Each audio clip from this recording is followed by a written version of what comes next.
Okay, so that's the chef cat. Okay, are you going to cook after class? No. Is cooked food better than raw food?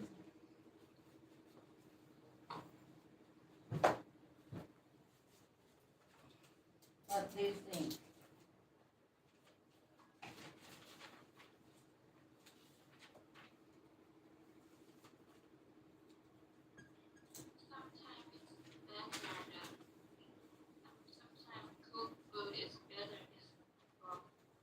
Right. What do you think are, I mean, in Thailand, like, do you eat raw food? 14 ba ngayon? Mm, yeah. So how often do you use a microwave oven? Do you have it at home? Microwave. Uh-huh. Always. You use it every day, almost, right? Okay. Uh-huh. So how was cooking different? What do you think? How was cooking different 100 years ago?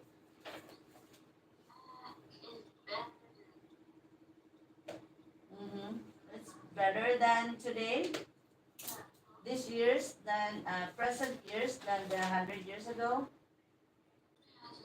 Yes. Uh-huh.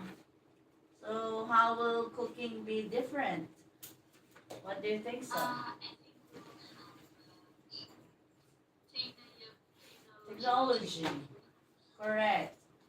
So in the past 100 years, maybe they doesn't, not maybe, but they doesn't have like us microwave, rice cooker, right? And what else? Yeah, and oven, right? Microwave oven or the the sandwich maker, something like. Okay, so let us have. Sige po, yung ano Okay, cooking terms. Panini. Worksheet.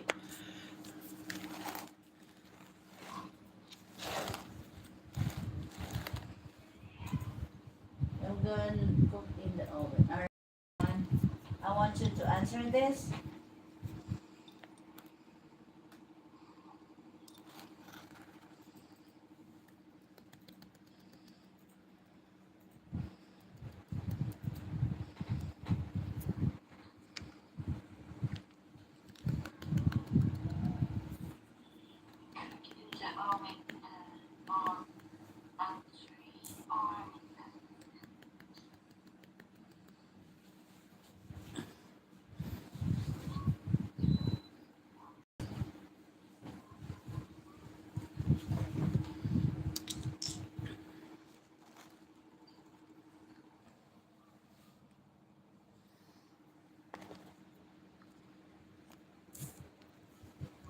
Come on, come on. Come on, come on, come on, come on, come on. Come on, come on, come on, come on. Anong ginawa mo kahapon? Naglaro? Nagugas ka ng plato? Ha? Nagugas ka ba ng plato? Nagdilig ka ba? Nanghuli ka ba ng daga? Lagi na ano, puro laro lang ano. Puro laro lang ginawa mo ano. Usap muna tayo. Ayaw naman ko sa akin.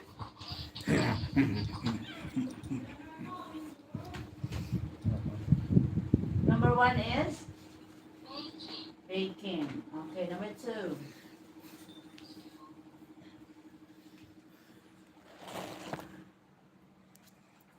Bye na po. Ayaw pansinin ng pusa ko eh. Panini.